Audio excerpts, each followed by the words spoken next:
Assalamualaikum warahmatullahi wabarakatuh. Perkenalkan, nama saya Farah Salsabila, NIM 20410101012 dari kelas Perbankan Syariah 2. Di sini saya akan menanggapi video yang telah diberikan oleh Bapak dosen, yakni menjelaskan tentang apa itu ekonomi makro Islam.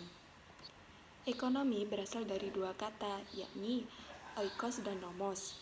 Oikos yang artinya aturan atau tatanan, dan nomos artinya pengelolaan. Jika digabungkan mempunyai arti sistem pengelolaan seperti halnya sistem administrasi. Bagaimana kita mengatur pendapatan rumah tangga dan bagaimana kita mengatur pembelanjaan individu.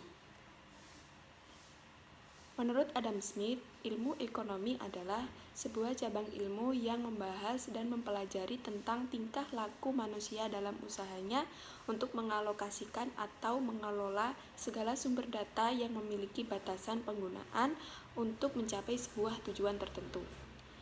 Nah, di sini ilmu ekonomi dibagi menjadi tiga, yaitu ilmu ekonomi deskriptif, ilmu ekonomi terapan, dan ilmu ekonomi teori.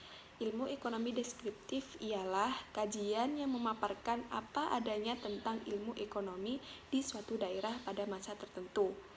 Ilmu ekonomi terapan yaitu membahas secara khusus tentang penerapan ekonomi dalam suatu rumah tangga produksi, misalnya ekonomi perusahaan, ekonomi moneter, dan sebagainya.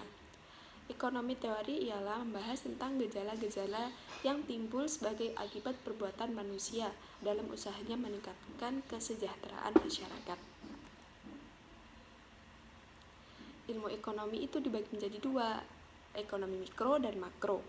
Ilmu ekonomi mikro ialah ilmu ekonomi yang mempelajari perilaku konsumen dan perusahaan serta penentuan harga-harga pasar. Jika ekonomi makro yaitu studi tentang ekonomi secara keseluruhan, menjelaskan perubahan ekonomi yang mempengaruhi banyak masyarakat, perusahaan, dan pasar. Konsep dasar ekonomi makro itu ada 7, yakni pendapatan dan pengeluaran negara, pengangguran, uang dan fungsinya, inflasi dan deflasi, permintaan dan penawaran agregat, keseimbangan IS dan LM, ekspor dan impor. Perbedaan ekonomi makro dan ekonomi mikro. Jika ekonomi mikro itu kebutuhan tenaga kerja satu perusahaan.